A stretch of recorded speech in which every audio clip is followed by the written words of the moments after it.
বৃহস্পতিবার চীনের সিচাং বা তিব্বত স্বায়ত্তশাসিত অঞ্চল প্রতিষ্ঠার ৬০ বছর পূর্তি উপলক্ষে রাজধানী লাসায় বর্ণাঢ্য আয়োজন অনুষ্ঠিত হয়েছে।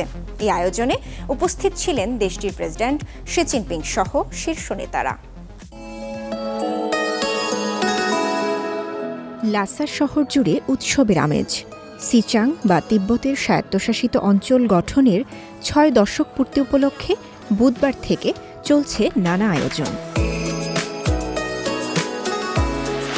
বুধবার সন্ধ্যায় অনুষ্ঠিত গালায় উপস্থিত ছিলেন প্রেসিডেন্ট শি জিনপিং। তুষারাবৃত মালভূমির আনন্দ ঘন সুর শিরোনামের ওই গালা ৩ ভাগে সাজানো হয়। নতুন সমাজতান্ত্রিক সিচাং, সংস্কার ও উন্মুক্তকরণের সাফল্য আর সমৃদ্ধ আনন্দময় সিচাংয়ের রূপকল্প। এরপর বৃহস্পতিবার সকালে ঐতিহাসিক পোতালা প্রাসাদ চত্বরে অনুষ্ঠিত হয় মূল সমাবেশ। এই মহাসমাবেশে প্রায় ২০,০০০ স্থানীয় কর্মকর্তা, বিভিন্ন জাতিগোষ্ঠীর মানুষ এবং সমাজের নানা শ্রেণী-পেশার প্রতিনিধিরা অংশ নেন। তাদের সঙ্গে উপস্থিত ছিলেন চীনের প্রেসিডেন্ট শি জিনপিং।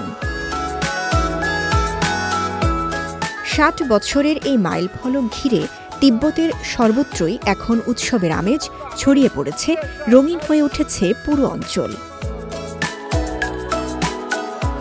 সিচাং স্বায়ত্তশাসিত অঞ্চল ১৯৬৫ সালের সেপ্টেম্বরে আঞ্চলিক গণ কংগ্রেস বা স্থানীয় আইনসভা গঠনের মাধ্যমে প্রতিষ্ঠিত হয়। গত ৬ দশকে অঞ্চলটি অর্থনৈতিক ও সামাজিক উন্নয়নে উল্লেখযোগ্য ও ঐতিহাসিক সাফল্য অর্জন করেছে।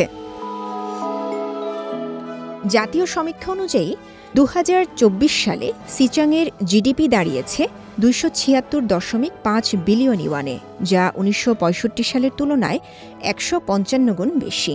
গড় আয়ু ১৯৫০-এর দশকে ৩৫.৫ বছর থেকে বেড়ে হয়েছে ৭২.৫ বছর।